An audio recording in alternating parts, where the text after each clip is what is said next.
Hey principals, today is about stop playing it safe. So I want to begin with a question. How many of you spend your last school year responding to emergencies instead of leading strategically? Think about that.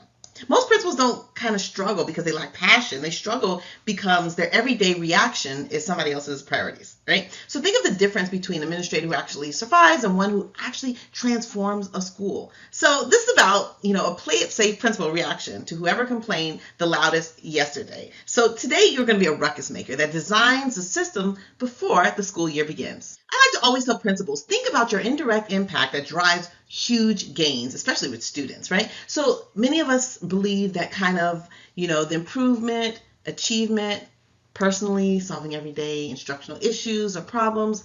But research tells us that principals improve achievement by, working with our teachers, right? Every coaching conversation, every professional opportunity, right? That is where culture begins, right? It continues to create a ripple effect across dozens of classrooms in your building. And so when teacher effectiveness improves, that's when true investment happens. That is your greatest leverage. So we call this kind of the anatomy of strategic first year principals. So there are 5 characteristics thinking about successful first year consistency, and this is being able to first customize, right? Try not to copy somebody else's playbook. Second, they stay learners. They are continuous learners. Nobody expects you to pretty much know everything. Third, you have to build your community.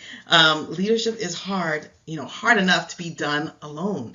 Fourth, they remove barriers instead of kind of create them. Great principles really make teaching easier, right? And then finally, they build trust immediately. Trust is that kind of emotional deposit, that currency that we all depend on, and everyone else depends. So the strategic roadmap usually starts in July. July determines a plan before August. Most principals spend July kind of chunking things into boxes.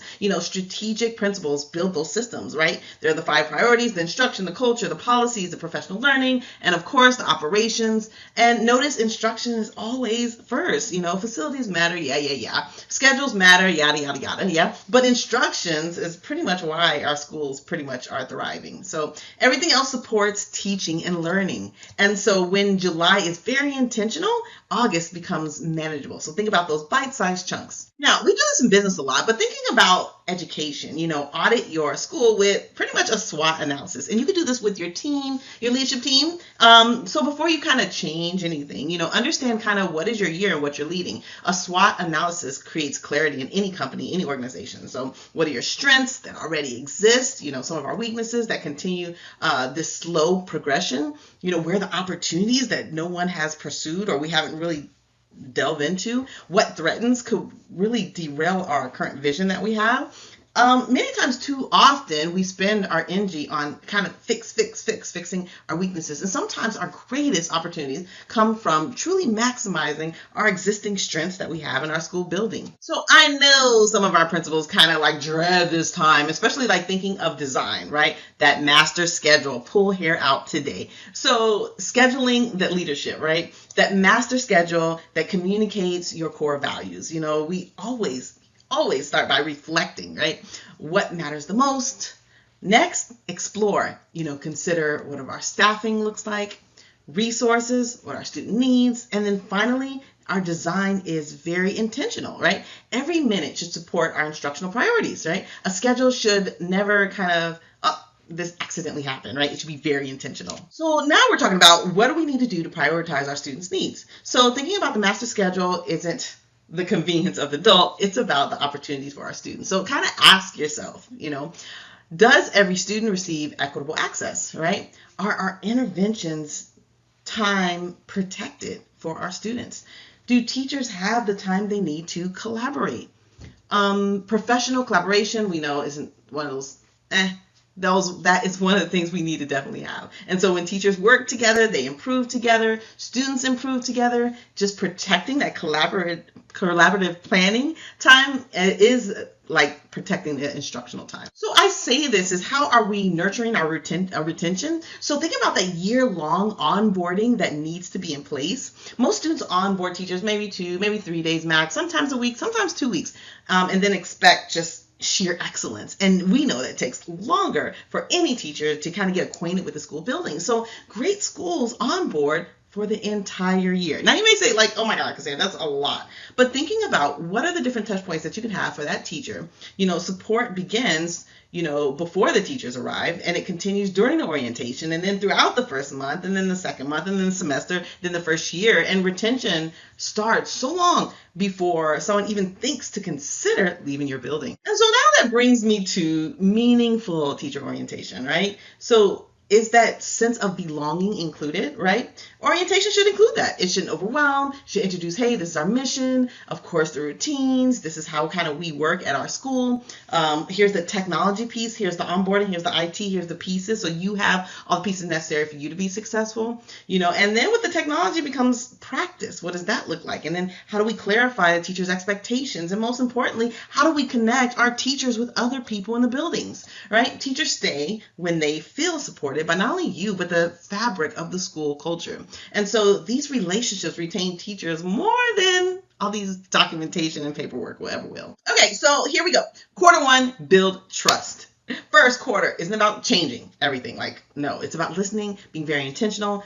July is about meeting your people, your stakeholders. August, is about truly being visible. September, you're visiting your walk-in classroom. Even in August, you're walking classroom, but it's all, how can I help? How can I support, right? And so you're building the credibility, making changes that are very minimal based on the needs, or what your teachers are talking about or your leadership team, right? And so people trust leaders that they see. And then trust grows through ongoing consistency of just being visible. And so with new leaders, we don't start changing things right away, right? We translate this listening into action, right? So listening without action creates sheer frustration by your staff team and even your students. So quarter two is where kind of feedback becomes that improvement, right? We're reviewing data, we're surveying staff, we're launching professional learning based on the needs. We're adjusting our current systems and making tweaks. We're showing our staff that whatever we said, your voices matter, and we're making these implementations. So when people see that change and that action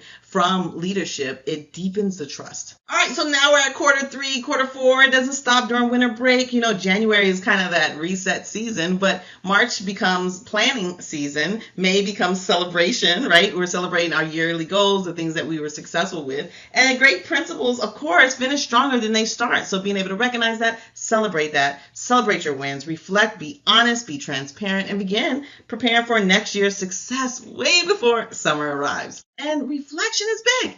Reflecting on your leadership. Everybody does it, right? So ask yourself these three questions. How effective was my instruction this year? How well did I lead the people of the school building? How did I handle our culture? Was it healthy?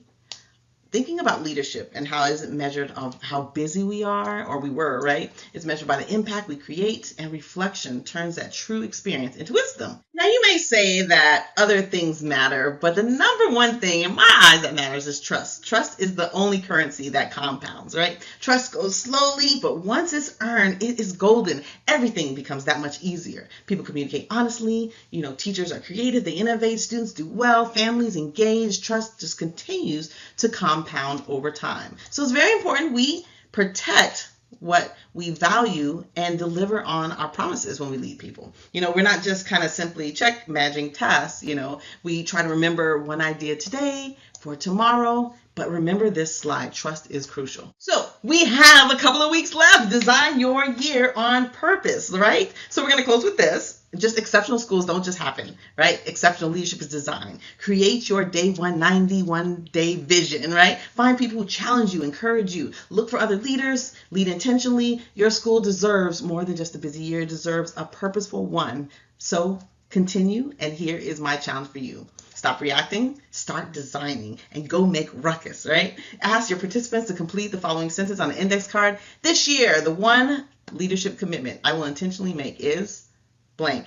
Invite 3 to 5 volunteers to share, comment. These are just some ideas, but I hope you enjoy, and reach out if you need more ideas. Talk to you later. Bye.